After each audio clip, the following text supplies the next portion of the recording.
ഇന്നലെ നമ്മൾ ഈ വാച്ചിനെ കുറിച്ച് പറഞ്ഞില്ല. അപ്പോൾ ചില ആൾക്കാർ കമൻ്റ് അടിച്ച് ചില ആൾക്കാർ PM പറഞ്ഞ ആരാണ് തന്നതിൻ്റെ പേരൊക്കെ പറഞ്ഞു. പക്ഷേ ചില ആൾക്കാർക്ക് തെറ്റിപ്പോയി, ചില ആൾക്കാർ പറയുന്നുണ്ട്.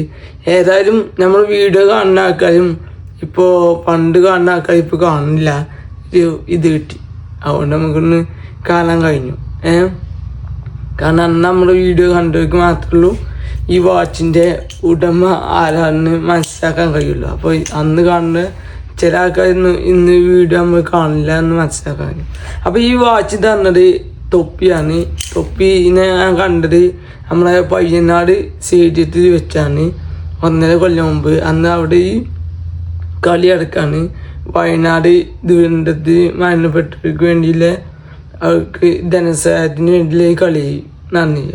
അപ്പോൾ ആ കളി കാണാൻ വേണ്ടി ഞാനും പോയി. അപ്പം നമുക്കും VIP പാസ് വഴി ഉള്ളിലേക്ക് പ്രവേശനം കിട്ടി.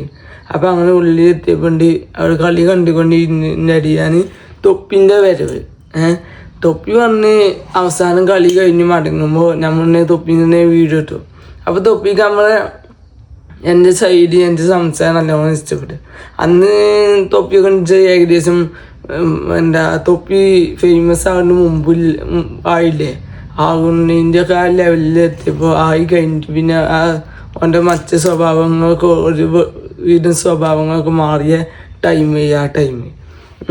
അപ്പം അന്ന് എല്ലാവരും നല്ല സ്വഭാവത്തിൽ അന്ന് ആ കൂടെ സംസാരിച്ചപ്പോൾ അവസാനം ഓന് ഞാൻ പോയിട്ട് വന്നപ്പോണ്ട് ഓന് വാച്ച് തരുന്നത്. ഏതായാലും ഓൻ്റെ ഗിഫ്റ്റ് അല്ലേ. ഓൻ പറഞ്ഞു ഈ വാച്ച് ഒരു കാണിച്ചാൽ ഒഴിവാക്കാൻ പാടില്ലാണ്. ഞാൻ ഒന്നും കൂടെ ഇന്ന് വരെ ഒഴിവാക്കിയിട്ടില്ല. ഞാൻ തൊപ്പി പറഞ്ഞു നമുക്ക് ഇനി എവിടെയെങ്കിലും വെച്ച് കാണാം എന്ന് പറഞ്ഞിട്ടോ. പിന്നെ ഈ വീഡിയോ ഇനി തൊപ്പി കാണണമെങ്കിൽ തൊപ്പി കമൻ്റ് അടിക്കൂലേ ഇങ്ങ് പറയും. ഏതായാലും തൊപ്പിൻ്റെ കമൻ്റ് നമ്മൾ ഈ വീഡിയോക്ക് പ്രതീക്ഷിക്കുന്നുണ്ട്.